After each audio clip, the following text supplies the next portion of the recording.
Hey, Rachel, this is David with Artisan Revere. Just wanted to show you our QC that we perform for every set of knives that go out the door.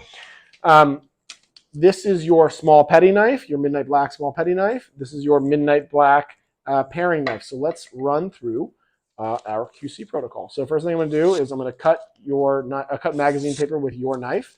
I can hear how toothy the edge is. That's exactly what we want. It means it's going to bite into soft items like tomatoes, for instance. All right, let's do the same exact test with the paring knife. Perfect. I can hear the toothiness on both. Sounds wonderful.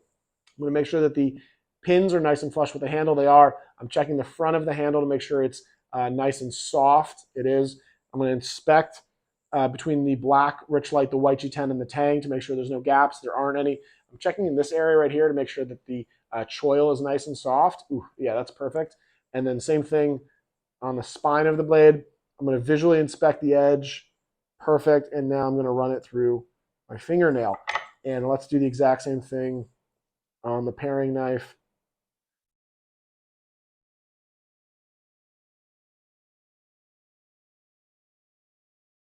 Perfect. Okay.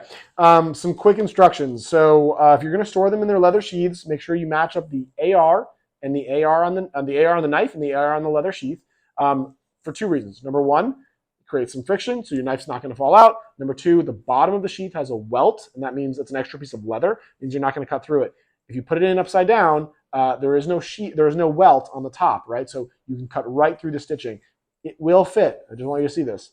It will fit, but it slides right out. There's no friction whatsoever. One more thing. When you're storing these in your home, my recommendation is to get a knife magnet. This is obviously not a magnet, just to be clear. You can buy one on Amazon for like 25, 30 bucks.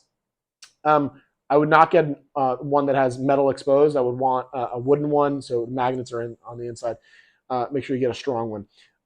Put the spine of the blade up against the magnet and then rotate the knife on. Okay, you typically store 4 or 5 knives on it this way, and then when you go to remove it, rotate the edge off and pull it off this way. Okay, you never want the edge hitting up against the magnet. You never want the edge hitting up against anything except for an end grain cutting board made out of wood, a plastic cutting board, or a rubber cutting board, and of course your food that you're processing. So don't hesitate to reach out to me if you have any questions. Before I strip these out, I'm going to clean up the blades, number one. Number two, I'm going to apply a little bit of food grade mineral oil with this rag that I keep.